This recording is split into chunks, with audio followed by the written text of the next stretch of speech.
Cheikh Tahar de Messaad n'est plus. C'est ainsi qu'il était connu, ou plutôt qu'il ne l'a pas connu. Hajj Tahar, il était aussi Hajj, a été inhumé la semaine dernière à Messaad en présence de toutes les autorités locales et de nombreux amis. Son décès est survenu à la suite d'une brusque dégradation de son état de santé qui, déjà, ces dernières années, causait beaucoup de soucis à son entourage. Hajj Tahar Sheikh Ben Abdel Qadir des Ouled Touba a été rappelé à Dieu le Tout-Puissant à la veille du Ramadan.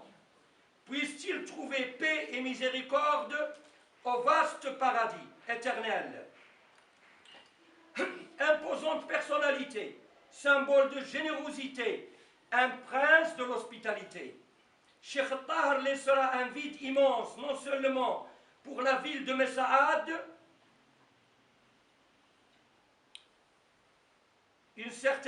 la ville de Messaad, non seulement pour là où il est de Djelfa, mais pour l'Algérie tout entière.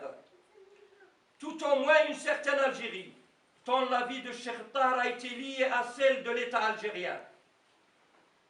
Dans cette immensité que sont les hauts plateaux, aucun wali ayant exercé à Djelfa ou dans une wilaya environnante, aucun ministre des collectivités locales, depuis Medagri jusqu'à Abdelmajid Tebboune, ne pouvait se permettre de ne pas connaître Hajj Tahar.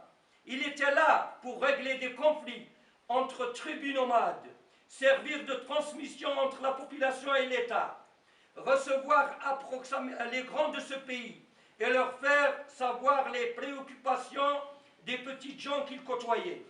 Dans cette partie de l'Algérie qui va massivement de Tiert à Gardaya et de Msila à Aflou, il était en quelque sorte l'État. N'a-t-il pas reçu Boumediene et tant d'autres responsables depuis l'indépendance de l'Algérie? Le ministre des Affaires étrangères décide d'inviter tout le corps diplomatique à effectuer un séjour sur les hauts plateaux.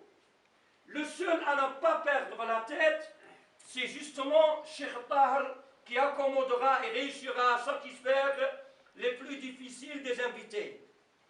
La présidence de la République de l'Algérie fera appel maintes fois à Cheikh Tahar pour qu'il établisse sa tente au profit d'invités internationaux venant de tous les horizons du globe.